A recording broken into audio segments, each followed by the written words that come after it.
सर्वप्रथम है नदियों के किनारे या संगम पर बने दुर्ग। तो पहला है गागरोन का किला। गागरोन का किला है वो आहू और काली सिंध नदी के संगम पर बना हुआ है। ठीक है। भैंसरोडगढ़ का दुर्ग है वो चंबल और बामनी नदी के संगम पर बना हुआ है। कौन कौन से? चंबल और बामनी नदी के संगम पर कौन सा है? भैंसरोडगढ़ दुर्ग है। शेरगढ़ दुर्ग या कोषवर्धन दुर्ग है वो परवन नदी के किनारे पर बना हुआ है। परवन नदी के किनारे पर।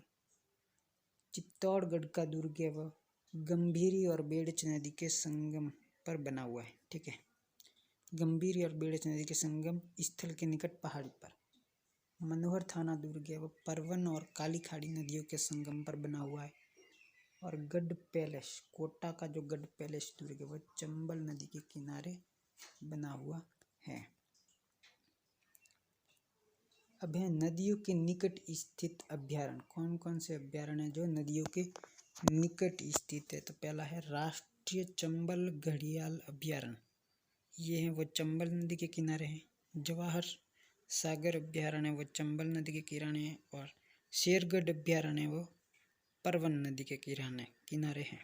ठीक है। तो चंबल नदी पर दो अभ्यारण्य है, राष्ट्रीय चंबल घड़ियाल अभ्यारण्य और जवाहर सागर अभ्यारण्य। ठीक है। बस्सी अभ्यारण्य जो चित्तौड़गढ़ में है वो ओरई और बामनी नदी का उद्गम है। ठीक है। भैंसरोडगढ़ चित्तौड़गढ़ है।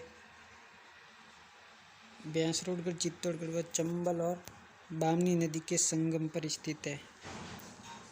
ठीक है। नदियों के त्रिवेणी संगम देख लीजिए कि बनास, मेनाल और बेड़च, ये बीगोद के पास भीलवाड़ा में इनका संगम होता है, त्रिवेणी संगम। माही जाखम सोम का जो संगम होता है वह होता है बेणेश्वर डूंगरपुर में। और बनास, चंबल और शीप इसका होता है रामेश्वर घाट, सवाई माधोपुर। और बनास, डाई और खारी और राजमहल, टोंक। ठीक है। नदियों पर बसे प्रमुख नगर कौन कौन से? चंबल, कोटा चंबल नदी पर बसा हुआ है। सुमेरपुर पाली है कौन से नदी पर बसा हुआ है? जवाई नदी पर। चित्तौड़गढ़ दुर्ग या चित्तौड़गढ़ जो नगर है वह बेड़च नदी पर बना हुआ है के किनारे। और आसित भीलवाड़ा है वो खारी नदी के किनारे पर स्थित है। और झालावाड़ है वो काली सिंध नदी के किनारे।